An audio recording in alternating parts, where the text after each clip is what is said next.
Hi friends, నమస్తే. నేను మీ Revathi. Welcome back to Revathi's talks channel. Please subscribe to my channel and hit the bell icon for new updates.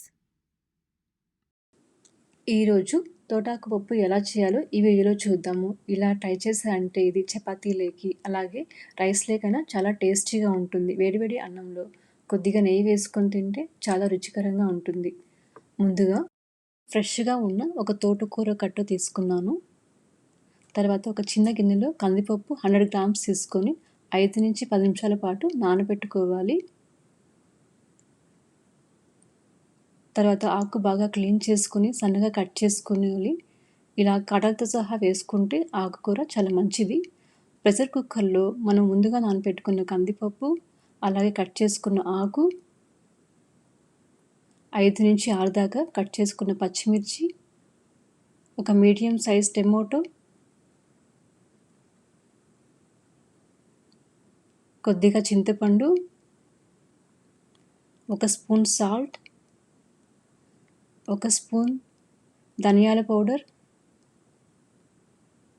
Half spoon పసుపు,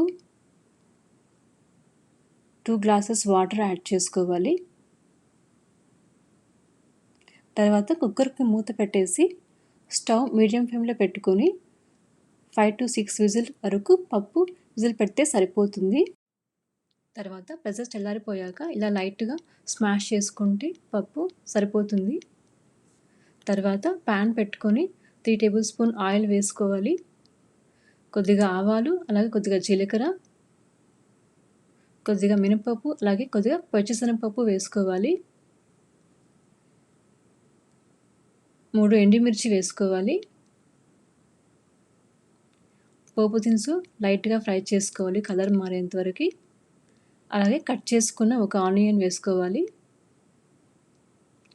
onions పచ్చివాసన పోయేంత వరకు fry చేసుకోవాలి.